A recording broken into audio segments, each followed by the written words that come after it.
I must tell you that I started this business when hotel attendants or hotel staff used to walk in slippers. Slippers? It was sometime in the late 90s. At the time, I couldn't get admission, so I decided to do something before I could get into school. I was employed as a valet, a laundry valet. So from there, I moved on to being a room attendant, and it just kept going. So I was in Eco for a few years, and not a few years actually, for a decade, I think. Wow. Afterwards, I moved somewhere else. I was offered employment here. Should I say I was headhunted because the hotel was about to open at the time? So I actually got an offer and I came. The offer was quite shooting and interesting. So I took the offer actually as a senior housekeeper.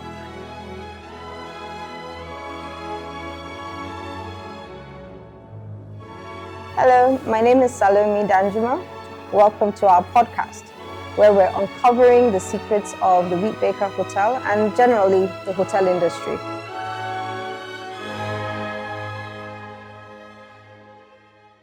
Today, I am very excited to welcome our first guest, our Housekeeping Manager, Mr. Prospero Ahuaza.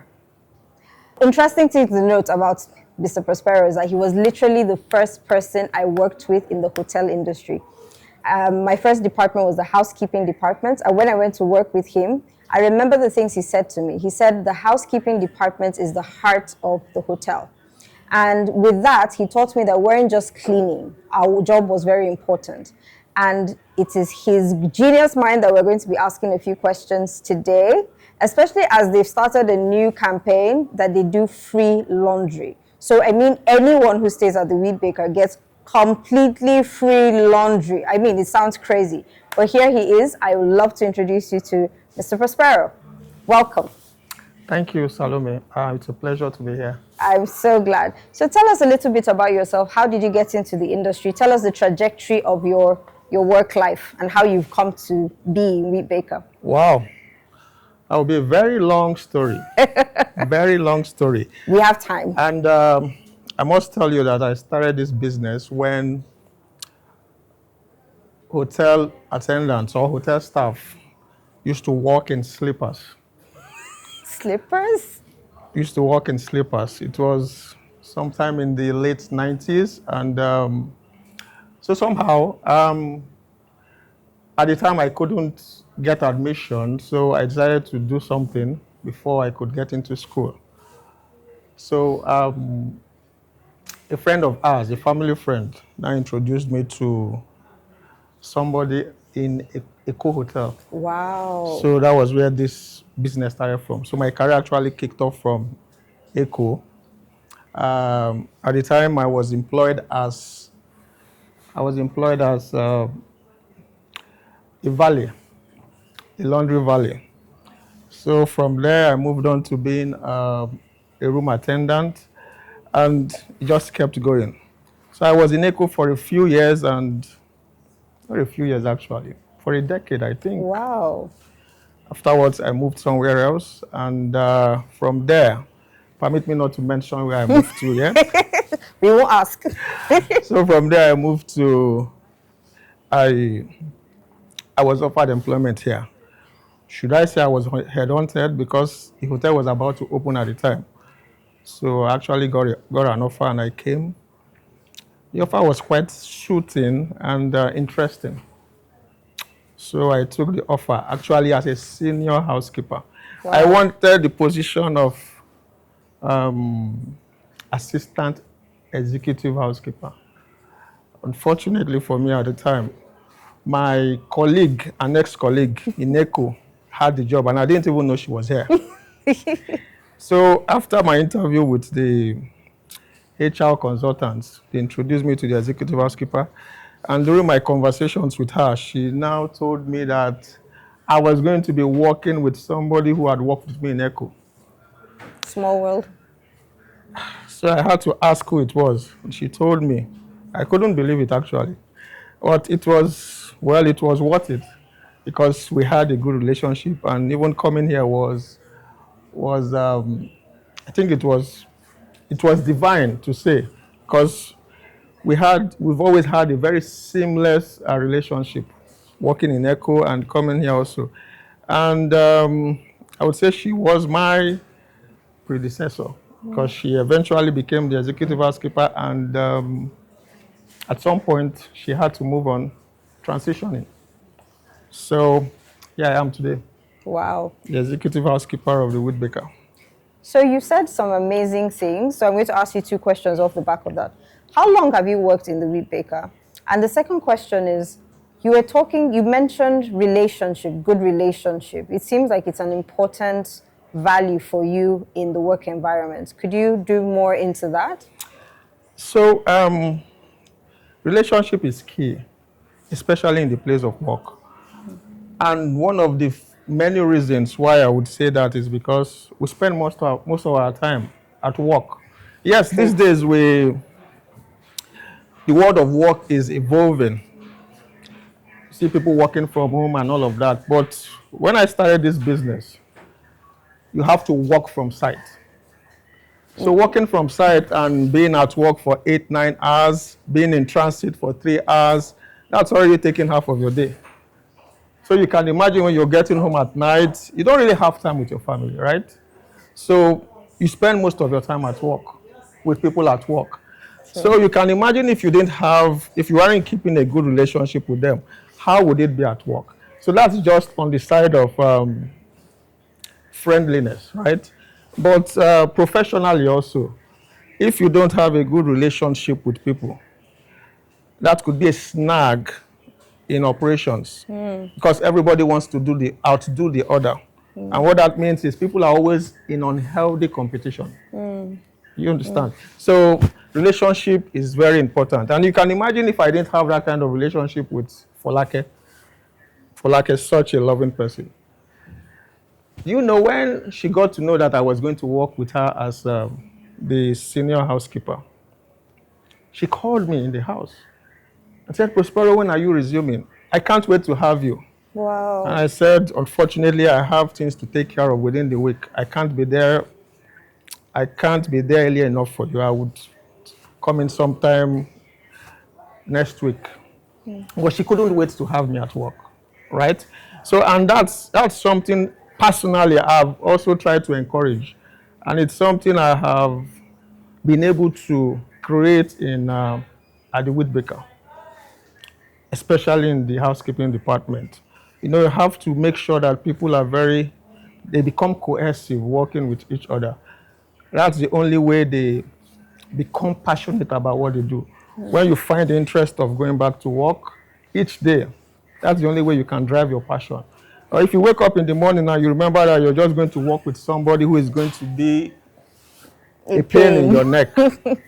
Nobody wants to have that kind of toxic work environment. Absolutely. So relationship is very key at work. You said some really amazing things, but also something that came to mind is that you mentioned Folake, she. And typically there's this bias that having female bosses is a bad thing. Even myself as a female boss, I'm always questioning, do people think I'm the crazy madam at work? But you mentioned her in such a nostalgic, loving memory. Does that mean that you've had a wonderful relationship working with women and women are competent? And so what is your experience of women in the workplace? So firstly, for me, I'm somebody who can adapt with situations first. So I know how to manage people. As an individual, I know how to deal with people. And secondly, Folake was really tough. Folake was tough and thorough. Tough and thorough. She wasn't a bad person. So there's a difference with being tough, thorough, and being malicious. Yeah, I think that's the word, being malicious. Folake was very thorough with her job, and some people detested her for that, unfortunately. But because I know she is a hard-working person, and she's always after the best, especially for the business. If you're here to do a job, you're here to do a job that you're paid for. the least that is expected of you is to put in your best. Because, come on, you're not doing it for free. Even if you are doing it for free, it's expected also that you do it from your soul, right? So, back to your question. I've worked with several women. Some of them were really, yeah, were really difficult. Some of them were really malicious. But again, it's in your place. It's your responsibility to manage your bosses, especially. Okay. It's not them managing you. Who cares? If you have a boss who doesn't care, they don't care. If you don't like what they are doing to you, you have the option of quitting, right? That option is always there. You have the right to quit the job. These days we talk about rights, and perhaps that's why the Gen Zs these days they get away with a lot of Gen things Zs. because we're always talking about rights, which is fair enough. But again, I would say to us that it's your responsibility to manage your boss. Whatever you find in your workplace, if you think it's toxic for you, well, you have to wait until you become the boss to change it. If you're advising and nobody is listening, well, you're not imprisoned. You have the option of quitting. Of moving. So that's always open to everybody. So, but it's key to understand that it is your responsibility to manage your boss. So you clearly have many years in the industry. I mean, if I've gotten a decade since I met you, you've worked a long time in the industry. I would like to know your ideas or values that can stand the test of time, especially now Gen Zs, everybody's talking about there's a Gen Z craze, just as before that there was a millennial craze, and now we've had our first ever Gen Alpha. So it does seem like the workforce, the younger generations are coming in. I mean, in this hotel alone, we have boomers, Gen X, millennials, and now Gen Zs and Gen Alphas. What do you think is the value that will stand through the test of time?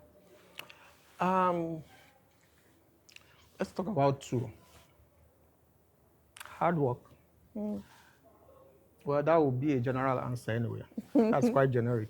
And passion. Passion. So while I used both is hard work. You need to be consistent for you to be able to achieve something, right?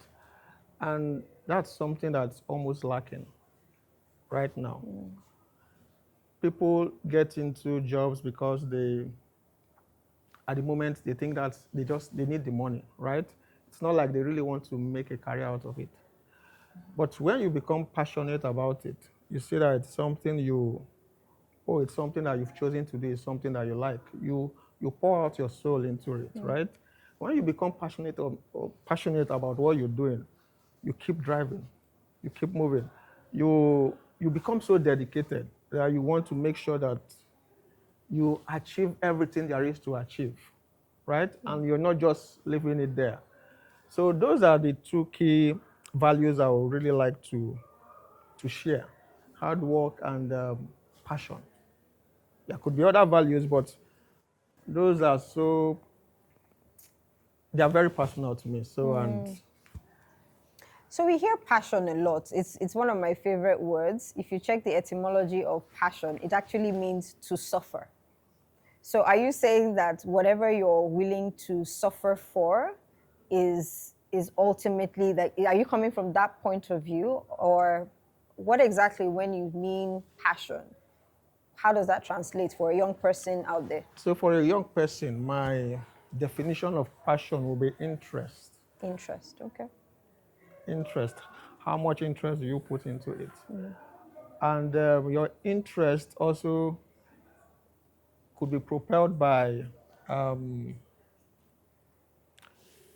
how involved you are in delivering whatever you're doing, right? If you're a haphazard person, if you're a haphazard person, then you'll achieve very little, because you may think you've taken a mile, but if that is assessed, you will only see that you've done very little, but you think you've gone done the so distance for it. much.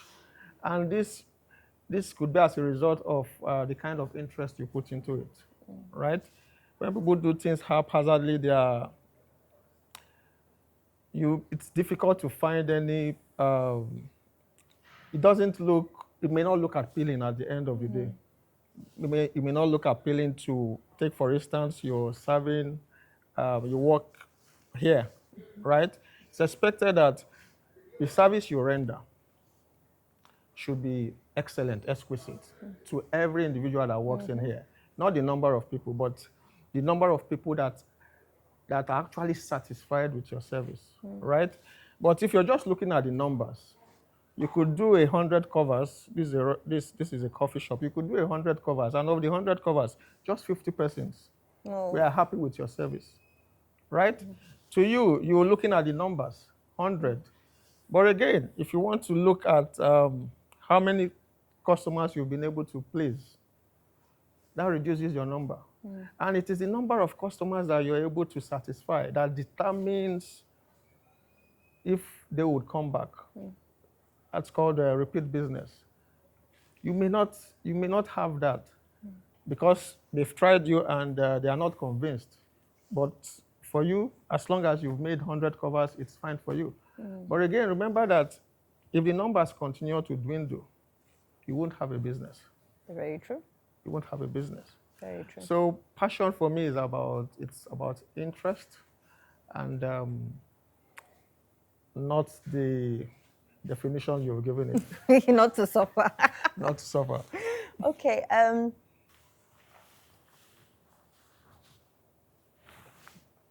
You've given us so many interesting gems and things to consider and think about. You're a strategic leader here at the Wheatbaker. And I know that we're currently in the middle of a renovation, but you've done something very radical that I've never heard before. You are now offering laundry for free. No questions asked, unlimited amount of clothes. It's like, as long as you bring it, we will wash it. Why this situation? I cannot join you and be giving out free things. But walk me through your process. What were you thinking? How did you start and say, okay, this is where we're going and this is where we're starting from? Like, let us go through your mind in this. So we have different types of guests, right? Especially the travelers and the business travelers and the leisure ones. You see, looking at it, you see that the business travelers, a lot of times they're always caught in the mix of how they should pack their bags, and because sometimes guest laundry is not something that they would have considered in their budget, right? So we thought, okay, if this could be handled, at least you have a lighter luggage. You come in with a lighter luggage with the assurance that you can have your clothing done for you within the shortest time. So you can, if you're staying for a week, then you obviously don't need clothing for more than a week, even if there are emergencies, right? You come in with your clothing, you can launder them as you go, and it doesn't come with any cost. On the other hand, it's to help to give them more comfort, right? When you're sure that, okay, my laundry will be taken care of, then you don't have to worry about that. It's one less thing to worry about. That's one less thing to worry about, exactly. So those were some of the ideas that we had in mind. And of course, it's also a unique selling proposition for us, you know. It's an offering that you don't find commonly. So where you have a guest having to choose within similar hotels, of course, this is one offering that they would want to consider first. I would, because I don't like doing laundry. So that's also the idea. It's amazing, the thinking process. So, walk me through this process. You're doing free laundry No questions asked. Don't you think there's room for abuse or misuse?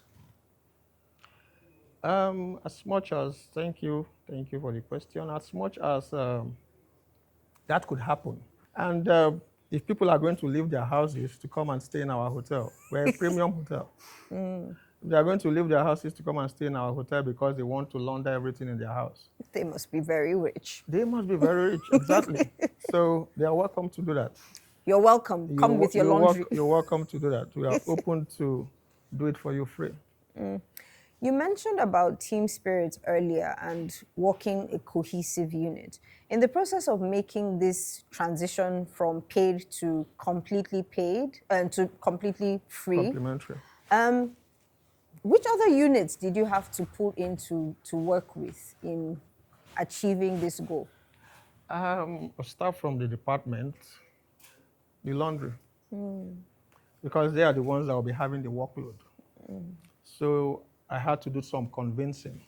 You have to make them understand why you're doing it and the end goal, right? So there's a need for them to buy into it. When they buy into it, every other thing becomes seamless. So after being able to convince the laundry that this is where we are going and this is the purpose, this is what we are trying to achieve with this.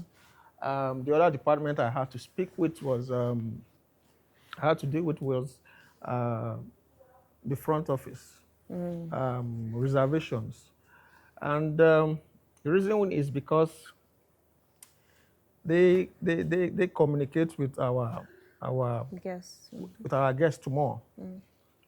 So I had to give them that responsibility to reach out to them to let them know this is what we are offering at the time.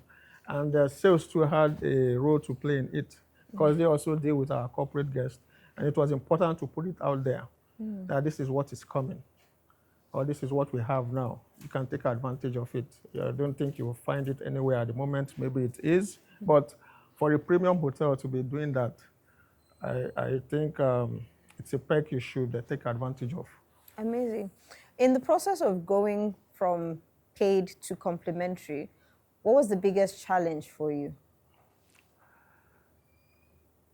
The biggest challenge was first convincing the laundry responsible, the department the section responsible for handling the guest laundry. Firstly, what comes to mind is there's going to be a whole lot of workload. And secondly, it feels like you're doing it all for free. So you understand the feeling that comes from that. You're putting in so much work for what? For nothing. For nothing. So initially that was, but after speaking with them and being able to sell the idea behind it to them, of course, they bought into the idea. And so far, I think they've come to realize that it only takes a while before people begin to be reasonable, right? Initially, yes, at the start, at the initial stage, you would expect that everybody will want to bring in everything, but it can't continue, right? It's not, they can't be consistent with that. You can't keep bringing all your things. At some point, you get tired too. At some point, you get tired because you get used to it. It has become a luxury service.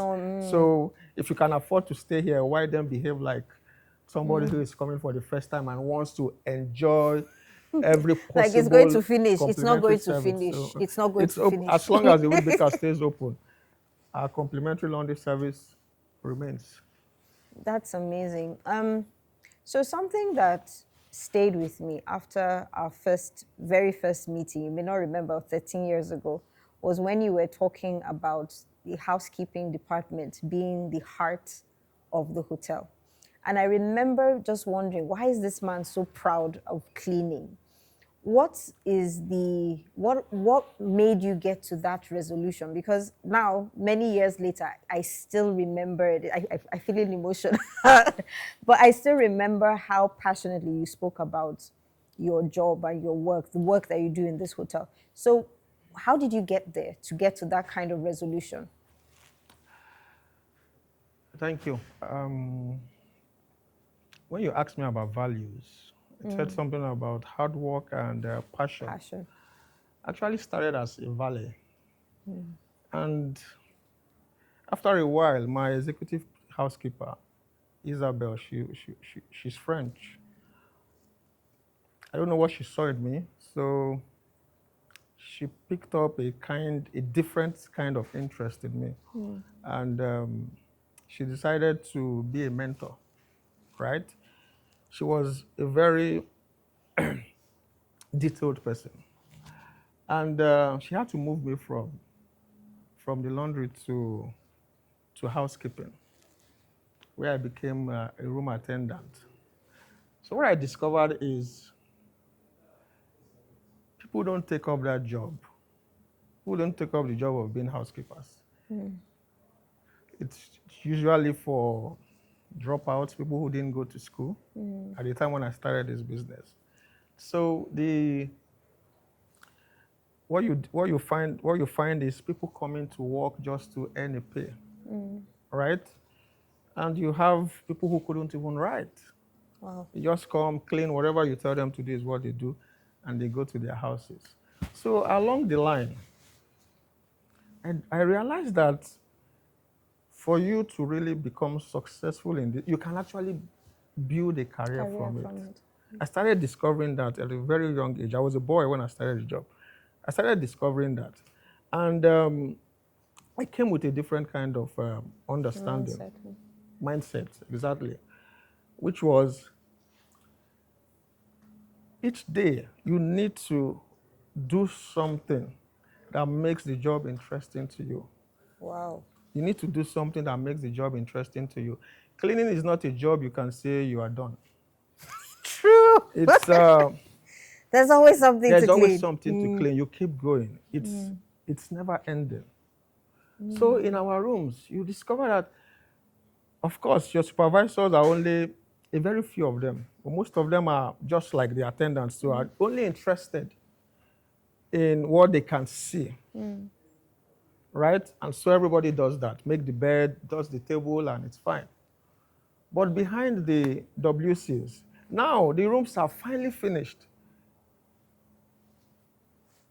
Years back, your contractors didn't care. It's just your name, it's the name that you usually sell. Oh, wow. As long as you have a big name, you're a big hotel. But now the hotels are finally finished. That's even the workload is reduced with the way hotels are finished these days, right? So back then, you could see that there is a lot to do. But it all depends on the individual, the kind of mindset you bring to the job, right? And that also sometimes is motivated by the people who are leading you. If they also have that mindset, of course, there won't be any change, any form of change. And that's an evolution that has happened in the housekeeping department. Like I mentioned earlier, in the days, years back, you hardly find graduates except maybe for the managers, right? So even the attendants and the supervisors could be secondary school SSE holders, right? Attendants drop out or they didn't even go to school. So you can imagine the set of people. But that has evolved. And that evolution started sometime in the year 2000, where they realized that it's difficult for you to change the mind of people who are not willing. So education became key. I'm not saying going to the four walls of a school is education, but I think that plays a very vital role. When you're able to mix with people and you learn within the four walls, it plays a very vital role. Learn to learn. Learn to learn. And even these people, they couldn't even unlearn what they were doing. I mean, the ones that started at the time when I got there, they couldn't unlearn what they already were doing. So they started introducing OND holders. So the evolution started. They're bringing in OND holders, HND, even though a lot of them didn't like to stay. So that's housekeeping became like an entry route for some of them who had godfathers in the hotel. So they come in through that route, they work there for a few months, and if they are lucky enough, there is a position in other departments. They offer it to them, and they just move on. So, um, what do you call it? The turnover, staff turnover in housekeeping. That was the challenge that came with. The turnover in housekeeping was Ever evolving. just kept. We are always looking to replace. We are always looking to replace, and that leaves a burden on the existing staff, because that's where you have to increase the number of rooms they clean. Okay, I think I'm deviating a bit. So let me just go back to why am I so passionate about this. So I was saying there's always something to clean, right? And except you realize this, you can never be passionate. Except you realize that there's always something to do and you get to do it. So what happened was my housekeepers will always come, the thorough ones. They would ask, did you clean this? Of course, it's the habit of attendants to always want to deny. And you will say, yes, I have. So for the thorough ones, they will just go there and they will show you, like Paul used to do. Four Say fingers. 4 fingers. We'll go there and they will show you. So I started picking that up. Started picking it up. And what I do is I now take my time to go through these areas. And when they come to check again and they realize that, oh, actually it's been taken care of, personally you feel elated. There's this excitement in you that you are improving. There's this excitement that, oh, okay, I'm getting it right, and I'm moving, I'm growing. Okay, so for each time you achieve something, there's this fulfillment that you derive from it. So that was what kept me going. So each time they came and they tried to do their tricks, they don't find anything. They go to the corners. So it was quite fulfilling for me. So I kept going. And you won't believe it. After a while, she started recommending me for trainee supervisor. She will call the supervisor and say, rather than overburden yourself, you have this guy, you can always use him. And he said, yes, he's been thinking about it, but he needed approval. So that was how it started. And well, they gave me that role, and along the line, something else happened. Something good anyway. But that had to make me deviate a bit from my work, but still in the same place of work. So I had to concentrate more on something else. But the bottom line is I became a trainee supervisor, promoted to the admin level. That was what they called it then. And after I left there, I've always been on that level, and I just kept going. And that's it. I really enjoyed listening to you. There's something you mentioned about mentorship and being seen. I think in the industry now, a lot of people are discouraged, like they can't grow in the industry. And clearly, you're a testament to that. But you've mentioned mentorship. I understand I go out sometimes and people ask me to be their mentors, but I don't think that that's how it works.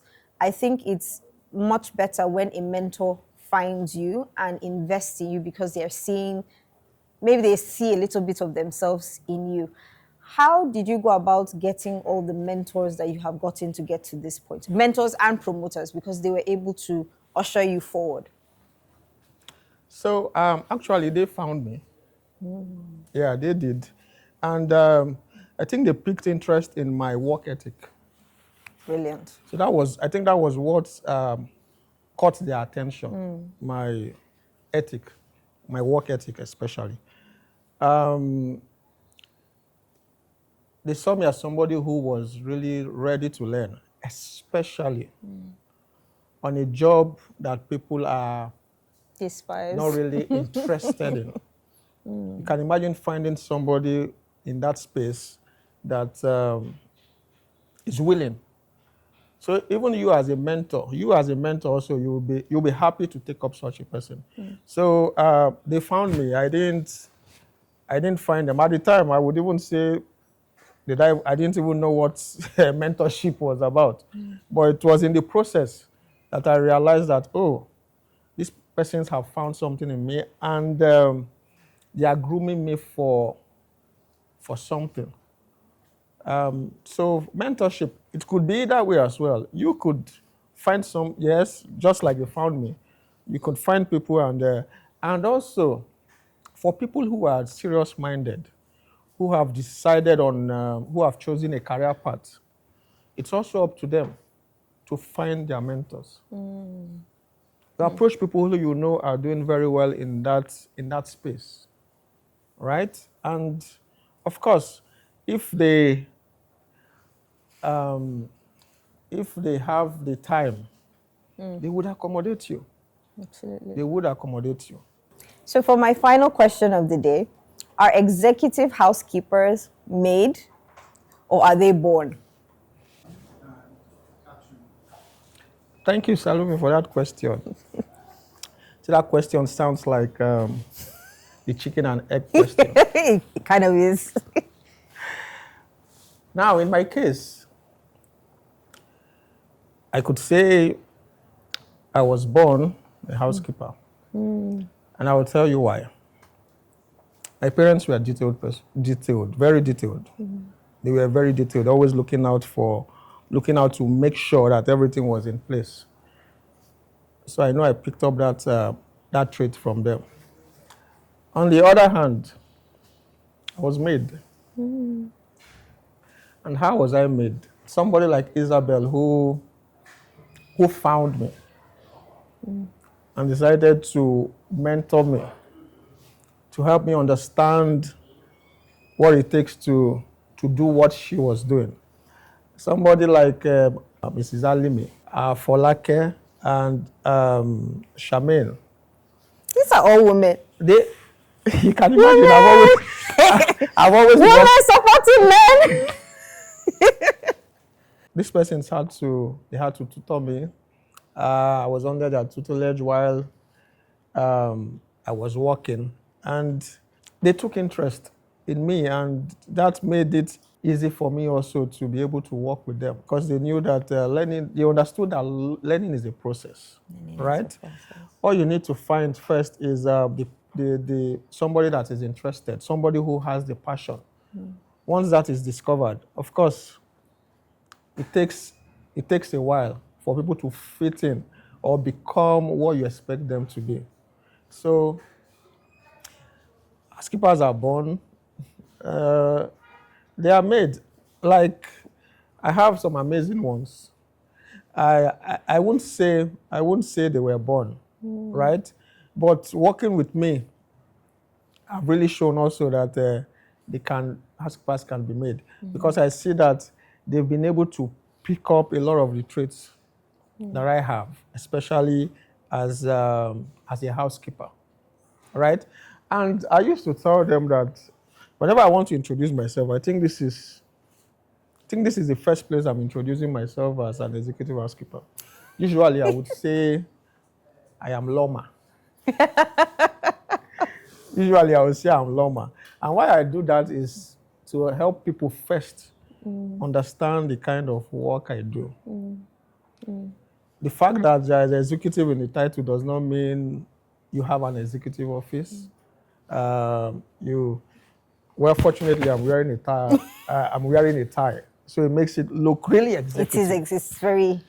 But the work that goes into it is nothing about being executive, right?